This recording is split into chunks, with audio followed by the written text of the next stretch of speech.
Welcome back students. Now we will study about the next part of the cell, that is the nucleus part. जो nucleus है वो क्या होता है? It is a double membrane. It is a double membrane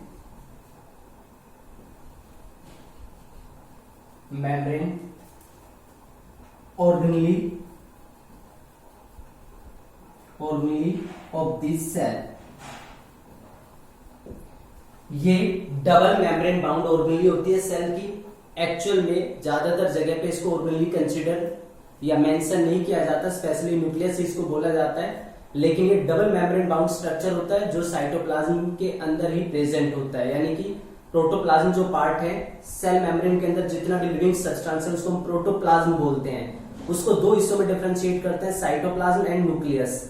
cell organelle cytoplasm के अंदर present होती है, लेकिन जो न्यूक्लियस है वो भी अपने आप में एक बहुत बड़ी ऑर्गेनली की तरह होता है, एक स्ट्रक्चर की तरह होता है. इसलिए मैंने यहाँ पे ऑर्गेनली वर्ड इसके लिए यूज किया है. It is a double membrane bound organelle of this cell. ये डबल मेम्ब्रेन बाउंड ऑर्गेनली होती है सेल की. अब जैसे हमने टेम्परेरी माउंट ऑफ लीफ जो ओनियन पील है वो स्टडी किया था. जब ओनियन पील का टेम्परेरी माउंट बनाते हैं तो वहां पे हमने आयोडीन सॉल्यूशन यूज किया था. आयोडीन सॉल्यूशन जब यूज करते हैं तो हमें जो सेल्स है उसका कुछ एक तरह की अपीयरेंस आती है. इसी तरीके से आयोडीन सॉल्यूशन अगर हमारे पास नहीं है तो हम उसके लिए मिथाइलिन या सैफ्रानिन भी यूज कर सकते हैं. मिथाइलिन ब्लू, ये डाई होती है मिथाइलिन ब्लू एंड सैफ्रानिन या मिथाइलिन ब्लू, इनमें से भी यूज किया जा सकता है अगर आयोडीन सॉल्यूशन हमारे पास अवेलेबल नहीं है सेल को डिटेक्ट करने के लिए.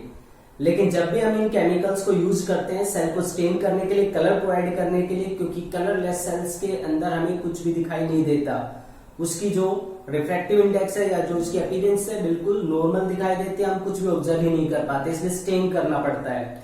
स्टेन करते हैं तो सेल के अंदर जो स्ट्रक्चर्स होते हैं उनकी केमिकल कंपोजिशन अलग अलग होती है. जब केमिकल कंपोजिशन अलग अलग होती है तो उस केस में वो स्टेन यानी कि कलर भी अलग अलग एक्सटेंट तक अब्जॉर्ब करते हैं. और जब हम अंडर द माइक्रोस्कोप उस पर्टिकुलर सेल को ऑब्जर्व करते हैं तो कोई पार्ट हमें डार्क दिखाई देता है तो कोई लाइट दिखाई देता है. अब जब इस तरह के सेल्स को हम ऑब्जर्व करते हैं तो हमें देखने को मिलता है कि पूरा जो साइटोप्लाज्म है वो लाइट कलर का दिखाई देता है और बीच में या उसी साइटोप्लाज्म में कहीं पे हमें डार्क स्पॉट देखने को मिलता है. जो डार्क स्पॉट देखने को मिलता है वो एक्चुअल में न्यूक्लियस होता है. तो जो न्यूक्लियस है वो डार्कली स्टेन्ड हो जाता है जब इन स्टेन्स का हम यूज करते हैं. तो कोई भी इस तरह की स्लाइड जब हम तैयार करते हैं तो हम उसमें न्यूक्लियस देख सकते हैं. इसी तरीके से जैसे हमने ओनियन पील के लिए टेम्परेरी माउंट बनाया था उसी तरीके से हम अपने चीक सेल्स का भी टेम्परेरी माउंट बना सकते हैं. उसके लिए जैसे आइसक्रीम स्पून जो होती है उसको अपने माउथ के अंदर हल्का सा, जो अंदर वाला चीक वाला पार्ट होता है वहां से हल्का सा रब करते हैं तो उसके ऊपर कुछ मटेरियल आ जाता है.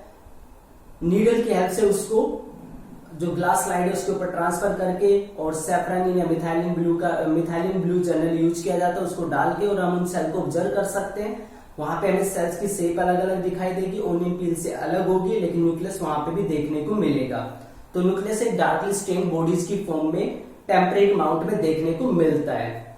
अब बात करते हैं न्यूक्लियस की डिटेल की.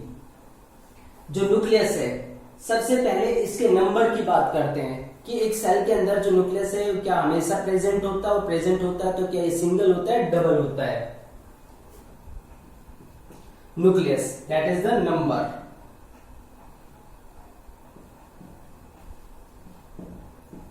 जनरली जो नंबर होता है, जनरली किसी भी सेल के अंदर, जनरली इट इज 1, यानी कि एक सेल के अंदर एक ही न्यूक्लियस प्रेजेंट होता है जनरली. लेकिन कुछ ऐसे ऑर्गेनिजम्स भी होते हैं, ऐसे सेल्स भी होते हैं जिसमें न्यूक्लियस का नंबर एक से ज्यादा हो सकता है. For example paramecium. पैरामीशियम एक यूनिसेल्युलर ऑर्गेनिज्म होता है और इसके अंदर दो न्यूक्लियस होते हैं, 2 न्यूक्लियाई. न्यूक्लियस की प्लूरल फॉर्म होते हैं न्यूक्लियाई, तो इसके अंदर 2 न्यूक्लियाई होते हैं. इसी तरीके से स्ट्राइएटेड मसल फाइबर, हमारे केस में जो मसल फाइबर होता है स्ट्राइएटेड, जो हमारी विल के अकॉर्डिंग कॉन्ट्रैक्ट या रिलैक्स करता है, तो उसके अंदर भी काफी सारे न्यूक्लियस होते हैं, यानी कि यहाँ पे मल्टी न्यूक्लिएटेड कंडीशन होती है, मल्टी न्यूक्लिएटेड सेल।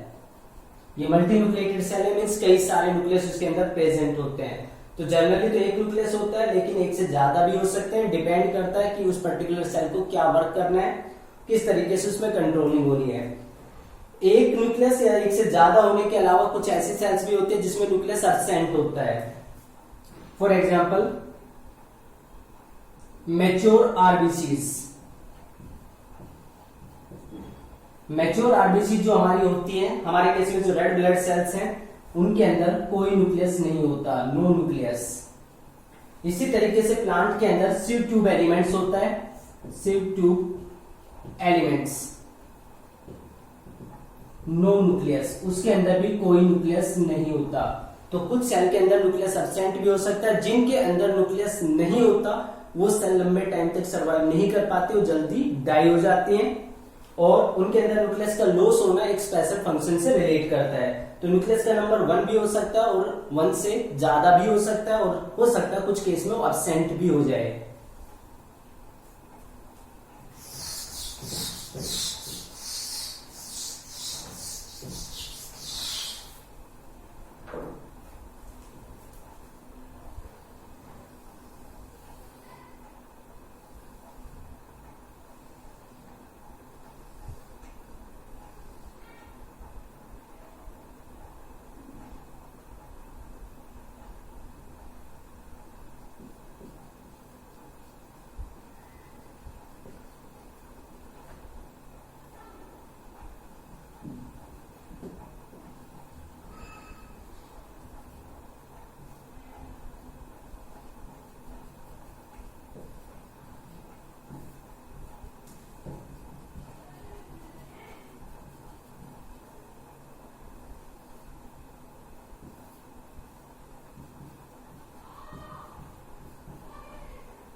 ये स्ट्रक्चर होता है न्यूक्लियस का। न्यूक्लियस का जैसे मैंने आपको बताया कि डबल मेम्ब्रेन बाउंड स्ट्रक्चर होता है, तो ये डबल मेम्ब्रेन यहाँ पे प्रेजेंट है।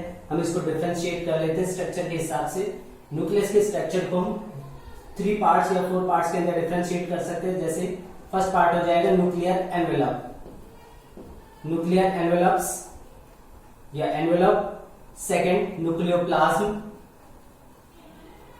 जो न्यूक्लियोप्लाज्म जो इसके अंदर भरा हुआ होता है, न्यूक्लियोप्लाज्म के अंदर ये स्ट्रक्चर होता है जिसको हम बोलते हैं न्यूक्लियोलस, न्यूक्लियोलस। एंड न्यूक्लियोलस के बाद ये जो थ्रेड लाइक स्ट्रक्चर होते हैं जो कि न्यूक्लियोप्लाज्म के अंदर ही प्रेजेंट होते हैं, इसको हम बोलते हैं क्रोमेटिन, क्रोमेटिन मटेरियल्स या क्रोमेटिन फाइबर्स। न्यूक्लियर एनवेलप की बात की जाए,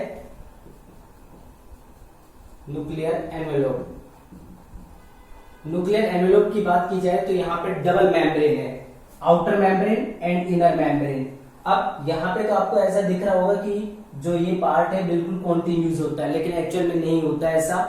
यहाँ पे काफी सारे मॉलिक्यूल्स होते हैं, वो इस तरीके से प्रेजेंट होते हैं कि कोई भी मटेरियल एंटर और एग्जिट नहीं कर सकता, सिर्फ सिलेक्टेड सब्सटेंसेस की एंट्री और एग्जिट होती है। फॉर एग्जाम्पल जनरल लाइफ में अगर हम देखें, कई जगह पे पार्क बने होते हैं और पार्क में जो एंट्री पॉइंट होता है वहां पे एक बीच सेंटर में एक आयरन रोड लगे होते हैं और उस पे 4 पार्ट में जो गेट है वो बना होता है। जब आप एक साइड में जाते हैं तो घूम जाता है, आप अंदर चले जाते हैं और वापस गेट उसी तरीके से बंद हो जाता है। मीन्स कोई भी एनिमल उसमें नहीं घुस पाता है, ह्यूमन बीइंग उसमें आसानी से एंटर कर पाता है। कुछ इस तरीके का स्ट्रक्चर होता है वहां पे। तो आप यहाँ पे खड़े होंगे तो इसको घुमा देंगे, इस तरीके से होता है। आप यहाँ पे गए, इसको घुमा दिया तो आप अंदर चले जाएंगे, ये वाला पार्ट अब घूम के यहाँ पे आ जाएगा। तो इस तरीके से ये चलता है। तो इसी तरीके से यहाँ पे भी इसी तरह की अरेंजमेंट होती है कि ऐसा नहीं कि कोई भी सब्सटेंस आसानी से सेल जो न्यूक्लियस है उसके अंदर जा सकता है और आसानी से उससे बाहर आ सके। तो न्यूक्लियर एनवेलप में आउटर मेम्ब्रेन और इनर मेम्ब्रेन 2 पार्ट होते हैं। आउटर जो मेम्ब्रेन है वो साइटोप्लाज्म के कॉन्टेक्ट में होती है और ज्यादा परमेबल होते हैं, जो कि इनर मेम्ब्रेन होती है वो सिलेक्टिवली परमेबल होते हैं। ये कह सकते हैं जो स्पेशल सब्सटेंसेस सिर्फ उसी की एंट्री या एग्जिट को अलाउड किया जाता है। जो सेल एनवेलप है वो कई कई जगह पे परफोरेटेड होता है, मींस उसके अंदर पोर्स बने होते हैं जिनको बोलते हैं nuclear pores. Nuclear pores, nuclear pores ये वो साइट है जहां से साइटोप्लाज्म के अंदर का मटेरियल या साइटोप्लाज्म से जो मटेरियल है उस न्यूक्लियस के अंदर जा सकता है और न्यूक्लियस के अंदर का मटेरियल बाहर आ सकता है। तो साइटोप्लाज्म और न्यूक्लियोप्लाज्म के बीच में जो एक्सचेंज होता है मटेरियल का वो न्यूक्लियर पोर्स के थ्रू होता है। Exchange of material, exchange of material between nucleus and cytoplasm. Cytoplasm और न्यूक्लियस के अंदर जो भी मटेरियल का एक्सचेंज है वो इन्हीं न्यूक्लियर पोर्स के थ्रू होता है। सेकेंड पार्ट आ जाता है न्यूक्लियोप्लाज्म। न्यूक्लियोप्लाज्म ये डेंस मटेरियल होता है जो न्यूक्लियर एनवेलप के अंदर भरा होता है। जैसे कोई भी लिक्विड सब्सटेंस जैसे भरा होता है उस तरीके से मटेरियल होता है, तो इस पूरे मटेरियल को न्यूक्लियोप्लाज्म बोलते हैं। Nucleoplasm that is the dense material, जहां पे काफी सारी रिएक्शंस होती है न्यूक्लियस की, वो सारी इसी न्यूक्लियोप्लाज्म के अंदर होती है। तो ये न्यूक्लियोप्लाज्म होता है। इसी न्यूक्लियोप्लाज्म के अंदर ये दोनों पार्ट प्रेजेंट होते हैं। एक्चुअल में हम इसी की फॉर्म में इनको रिप्रेजेंट कर सकते हैं कि न्यूक्लियोप्लाज्म के अंदर न्यूक्लियोलस भी होता है और क्रोमेटिन फाइबर्स भी होते हैं। सबसे पहले हम बात करते हैं न्यूक्लियोलस की, ये वाला जो पार्ट है।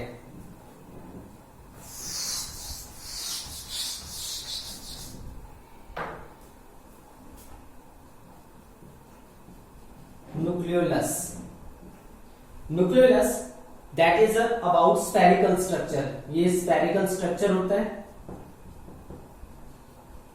सेल में इसका नंबर एक भी हो सकता है, एक से ज्यादा भी हो सकता है, डिपेंड करता है सेल की एक्टिविटी पे। अगर कोई सेल प्रोटीन सिंथेसिस में ज्यादा इन्वॉल्व हो रही है तो उसमें न्यूक्लियोलस का नंबर बढ़ जाता है। अगर cell limited amount of protein बनाती है तो उसमें न्यूक्लियोलस का नंबर कम होता है। तो प्रोटीन सिंथेसिस के साथ डायरेक्ट रिलेशन होता है न्यूक्लियोलस का। ये स्फेरिकल स्ट्रक्चर होता है और सबसे इंपॉर्टेंट थिंग कि इसके बाहर कोई मेम्ब्रेन नहीं होती है, ये बिना मेम्ब्रेन का स्ट्रक्चर होता है। जैसे आप लोगों ने भी खाए होंगे और छोटे बच्चे जो जनरल यूज करते हैं किंडर जॉय, तो किंडर जॉय को अगर हम मान के चले तो किंडर जॉय का जो बाहर का पार्ट है प्लास्टिक कवरिंग, उसको हम न्यूक्लियर एनवेलप मान लेते हैं। उसके अंदर की जो क्रीम है वो न्यूक्लियोप्लाज्म हो गया और उसके अंदर जो बोल होती है, चॉकलेट बोल होती है, वो आप उसको न्यूक्लियोलस मान सकते हैं। तो क्या उसके बाहर कोई और दूसरी प्लास्टिक कवरिंग होती है? नहीं होती, बल्कि वो क्रीम के डायरेक्ट कांटेक्ट में होती है। तो इसी तरीके से जो न्यूक्लियोलस है उसकी कोई मेम्ब्रेन नहीं होती है, वो न्यूक्लियोप्लाज्म के डायरेक्ट कांटेक्ट में होती है। तो ये स्फेरिकल स्ट्रक्चर होता है विदाउट मेम्ब्रेन, इसकी कोई मेम्ब्रेन नहीं होती है।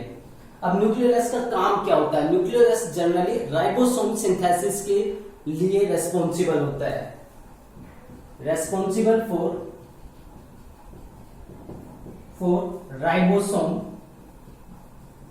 Ribosomes synthesis.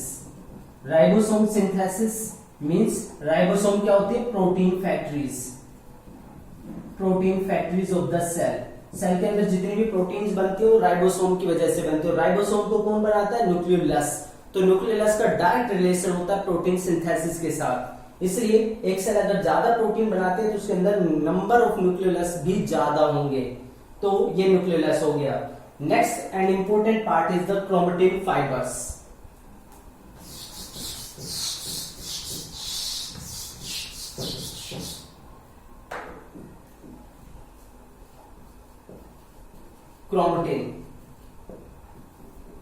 क्रोमेटिन क्या होता है?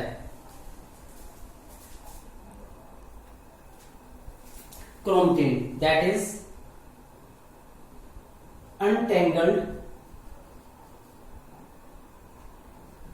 untangled mass of thread-like structures.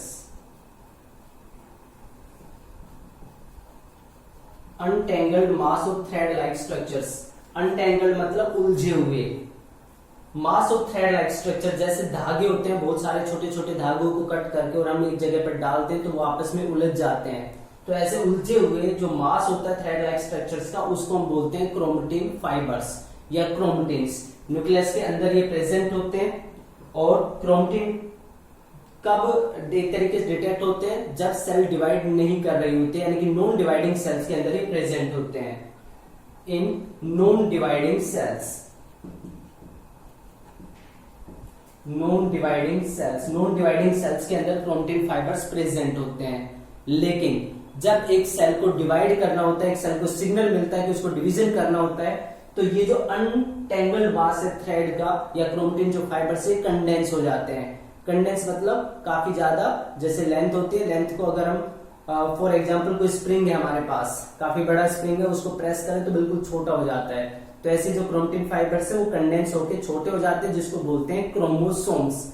यानी कि क्रोमोसोम जो क्रोमैटिन है उन्हीं के कंडेंसेशन से क्रोमोसोम बनते हैं। क्रोमैटिन अनकंडेंस फॉर्म में और क्रोमोसोम कंडेंस फॉर्म में, यानी कि दोनों एक ही बात है, सिर्फ उनकी स्टेट के ऊपर डिफरेंस होता है। On condensation chromatins changed into chromosomes।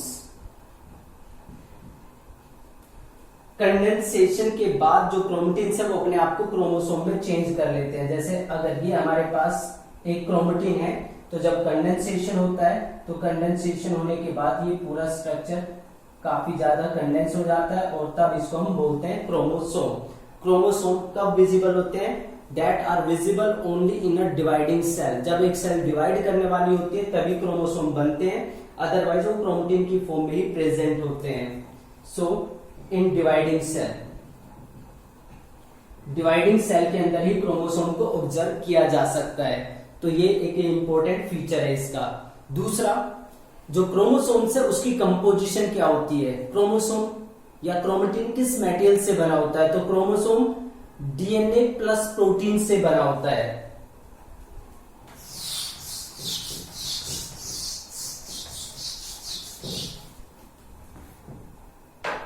Chromosome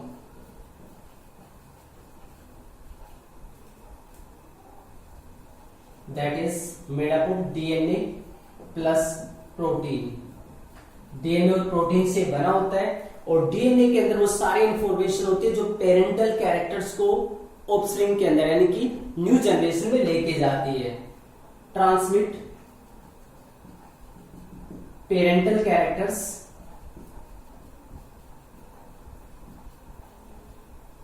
to the progeny, यानी कि जो बच्चे होते हैं उसके अंदर जो भी कैरेक्टर पेरेंट्स के जाते हैं वो डीएनए की हेल्प से ही जाते हैं। डीएनए फुल फॉर्म क्या होती है इसकी? डीऑक्सी राइबोन्यूक्लियोटाइड या deoxyribonucleic acid, deoxyribonucleic acid, deoxyribonucleic acid इसको बोल सकते हैं। तो ये इसकी फुल फॉर्म होती है। जो डीएनए है, डीएनए बहुत बड़ा मॉलिक्यूल है, उसके छोटे छोटे पार्ट्स को हम जीन्स बोलते हैं। जीन क्या होता है? That is a segment of DNA that encode a protein। Generally आपके लेवल तक यही डेफिनेशन सफिशिएंट है। डीएनए का कोई भी सेगमेंट जो एक प्रोटीन बना सकता है, प्रोटीन को बनाने की जो इंफॉर्मेशन है उसको हम एक जीन बोलते हैं। मान लो हमारे पास ये कंप्लीट डीएनए है, इस डीएनए में ये छोटा सा जो पार्ट है उसके अंदर वो सारी इंफॉर्मेशन प्रेजेंट है जिससे एक प्रोटीन बन सकते हैं, तो ये एक जीन है। उसके बाद यहाँ पे दूसरा पार्ट है जो एक और नई प्रोटीन बना सकता है, तो ये दूसरा जीन है। तो एक डीएनए के अंदर काफी सारे जीन्स में वो डिवाइडेड हो सकता है। एक और इम्पोर्टेंट थिंग, अगर हमारे केस में देखा जाए तो हमारे केस में नंबर ऑफ क्रोमोसोम कितने होते हैं? 46। ह्यूमन के अंदर क्रोमोसोम का नंबर होता है 46, यानी कि 23 पेयर, 23 पेयर्स प्रेजेंट होते हैं हर क्रोमोसोम के अंदर। Each chromosome consist of single DNA molecule. Her chromosome में एक डीएनए मॉलिक्यूल होता है, तो 46 अगर क्रोमोसोम्स हैं तो 46 ही डीएनए मॉलिक्यूल हमारी सेल के अंदर प्रेजेंट होंगे। तो ईच सेल, हमारी जो डिप्लॉइड सेल है, ईच सेल हैज 46 क्रोमोसोम्स और हर क्रोमोसोम के अंदर होगा एक DNA molecule, means 46 DNA molecules. 46 DNA molecule हमारे सेल के अंदर प्रेजेंट होंगे। तो डीएनए का काम जो होता है वो कैरेक्टर्स को लेके जाना होता है। प्रोटीन क्या काम करती है इसमें, जैसे आपने देखा कि कोई थ्रेड है हमारे पास, बहुत बड़ा थ्रेड है और उसको हमें छोटा सा एक बोल बनाना है, उसको रैप करना है। तो रैप करने के लिए कोई ना कोई चीज तो लेते हैं। तो यहाँ पे क्रोमोसोम में ये प्रोटीन है, जो डीएनए वो इसको रैप, उसके चारों तरफ रैप कर दिया जाता है। मीन्स एक तरीके से रैपिंग के लिए जो प्रोटीन है उसकी जरूरत पड़ती है। तो प्रोटीन सिर्फ पैकेजिंग में हेल्प करती है, एक्चुअल इंफॉर्मेशन डीएनए के पास में प्रेजेंट होती है। So that is about the various parts of the nucleus. Now the next one is that is the function of the nucleus.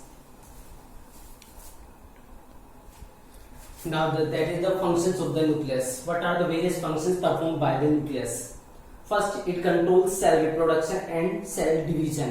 Cell को डिवाइड करना है या सेल को रिप्रोड्यूस करना है तो उसका जो डिवीजन है वो न्यूक्लियस के कंट्रोल में होता है। मींस न्यूक्लियस डिवीजन ही सेल के डिवीजन को कंट्रोल करता है। Second, control the way of development of cell. Nucleus with environment के साथ मिलकर डिसाइड करता है कि सेल का डेवलपमेंट किस तरीके से होना है, सेल को कैसे एनलार्ज करना है, उसको कैसे अपने आप को मॉडिफाई करना है। Third, it control the shape of this cell. Cell की शेप क्या होगी, जैसे हम पढ़ चुके कि सेल या तो इरेगुलर होती है, डेफिनेट शेप वाली होती है। तो सेल की शेप क्या होगी वो सारा डिपेंड करता है न्यूक्लियस के ऊपर। Fourth, it controls various metabolic activities. Cell के अंदर 5000 से भी ज्यादा तरह के केमिकल्स होते हैं, कब कौन सी रिएक्शन होनी है, कब कौन सी रिएक्शन रुकनी है, वो सारा डिपेंड करता है न्यूक्लियस के ऊपर।